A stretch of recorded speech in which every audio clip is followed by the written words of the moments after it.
حضرت علی رضی اللہ تعالیٰ عنہ نے فرمایا، تین انسان تین چیزوں سے محروم رہیں گے: غصے والا صحیح فیصلے سے، جھوٹا عزت سے، اور جلد باز کامیابی سے۔ کوئی تم سے روٹھ جائے پھر وہی خود تم سے ملنے کو ترسے تو اسے کبھی مت کھونا، کیونکہ وہ تم سے بہت زیادہ پیار کرتا ہے۔ زندگی کے تین اصول بنا لو: اس سے ضرور معافی مانگو جسے تم چاہتے ہو، اسے کبھی مت چھوڑو جو تمہیں چاہتا ہے، اس سے کبھی کچھ نہ چھپاؤ جو تم پر اعتبار کرتا ہے۔ اپنا کردار بنانے میں اتنا مشغول ہو جاؤ کہ دوسروں پر تنقید کرنے کا وقت ہی نہ ملے۔ غصے کو پی جاؤ کہ نتیجے کے لحاظ سے میں نے اس سے میٹھا اور اختتام کے لحاظ سے اس سے لذیذ گھونٹ نہیں دیکھا۔ اگر کوئی آپ کی فکر کرتا ہے تو اس کی قدر کرو، کیونکہ دنیا میں تماشائی زیادہ اور فکر کرنے والے بہت کم ہوتے ہیں۔ اپنے وہ نہیں ہوتے جو رونے پر آتے ہیں، اپنے وہ ہوتے ہیں جو رونے ہی نہیں دیتے۔ بیوقوف ترین انسان وہ ہے جو اپنی بد کلامی پر فخر کرتا ہے۔ سختیاں اور پریشانیاں اپنی انتہا پر پہنچ جائیں تب بھی فراخی اور کامیابی کی امید رکھو۔ ہمیشہ ایسے شخص کو چنا کرو جو آپ کو عزت دے، کیونکہ عزت محبت سے کہیں زیادہ خاص ہوتی ہے۔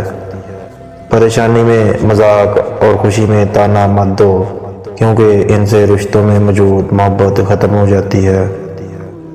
دوستی اور محبت ان سے کرو جو نبھانا جانتے ہو، نفرت ان سے کرو جو بلانا جانتے ہو، اور غصہ ان سے کرو جو منانا جانتے ہو۔ سب سے بڑا عادل وہ فرد ہے جو ایسے لوگوں کے ساتھ انصاف کرے جو اس پر ظلم کرتے ہوں۔ جو شخص اللہ تعالیٰ کی بارگاہ سے عزت چاہتا ہے، اللہ تعالیٰ اسے عزت عطا فرماتا ہے۔ اللہ تعالیٰ کی نعمتوں میں ترقی اس طرح حاصل کرو کہ اس کی عطا پر صابر رہو، اور جو احکام اس نے اپنی کتاب میں بیان فرمائے ان کی حفاظت کرو۔ یقیناً تمہیں معلوم نہیں ان باتوں کا۔ ایسے بہت سے لوگ ہیں جو حق سمجھتے ہیں مگر مانتے نہیں، اور ایسے بہت سے لوگ ہیں جو علم رکھتے ہیں مگر اس کے مطابق عمل نہیں کرتے۔ حضرت علی رضی اللہ تعالیٰ عنہ کا ارشاد مبارک ہے، زندگی جینے کے دو ہی راستے ہیں: بھول جاؤ انہیں جن کو معاف نہیں کر سکتے، اور معاف کر دو انہیں جن کو بھول نہیں سکتے۔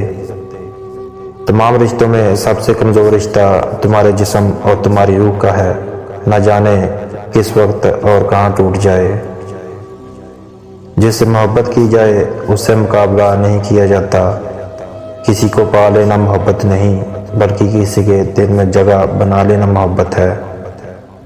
جو دکھ دے اسے چھوڑ دو، لیکن جسے چھوڑ دو اسے دکھ مت دو۔ جانور میں خواہش اور فرشتے میں عقل ہوتی ہے، مگر انسان میں دونوں ہوتے ہیں۔ اگر وہ عقل دبا لے تو جانور، اگر خواہش کو دبا لے تو فرشتہ۔ اس شخص کو دوست مت بناؤ جو کسی محفل میں آپ کو شرمندہ کرنا چاہے وہ مذاق میں ہی کیوں نہ ہو۔ علم تمہیں راہ دکھاتا ہے اور عمل تمہیں مقصد تک پہنچاتا ہے۔ اللہ کو غافلوں کے درمیان یاد کرنے والا اس سرسبز پودے کی طرح ہے جو خشک گھاس کے درمیان ہو۔ دنیا دھوکے باز، تان دینے والی اور جلد فنا ہونے والی ہے، اس لیے خدا نے دنیا کو نہ تو ثواب دینے کے لیے پسند فرمایا اور نہ عذاب دینے کے لیے۔ عقل مند اگر خاموش رہے تو قدرت الہی میں فکر کرتا ہے، اور جب نگاہ اٹھا کر دیکھے تو عبرت حاصل کرتا ہے۔ بے شک عقل مند کو ادب سکھانے سے نصیحت ہو جاتی ہے، اور جانوروں کو بغیر مار پیٹ کے کبھی بھی عبرت حاصل نہیں ہوتی۔ جب اللہ تعالیٰ نے تجھے آزاد بنایا ہے تو لوگوں کی غلامی اختیار نہ کر، اور اس خیر اور بلائی میں کوئی خوبی نہیں جو برائی کے سوا حاصل نہ ہو، اور اس خوشحالی میں کوئی برکت نہیں جو تنگی کے بغیر میسر نہ ہو۔ اگر محبت ان سے نہ ملے جن سے آپ پیار کرتے ہیں تو پھر محبت اس کو ضرور دینا جو آپ سے پیار کرتا ہے۔ نماز کی فکر اپنے اوپر فرض کر لو، خدا کی قسم دنیا کی فکر سے آزاد ہو جاؤ گے اور کامیابی تمہارے قدم چومے گی۔ صبر ایک ایسی سواری ہے جو اپنے سوار کو گرنے نہیں دیتی، نہ کسی کے قدموں میں نہ کسی کی نظروں میں۔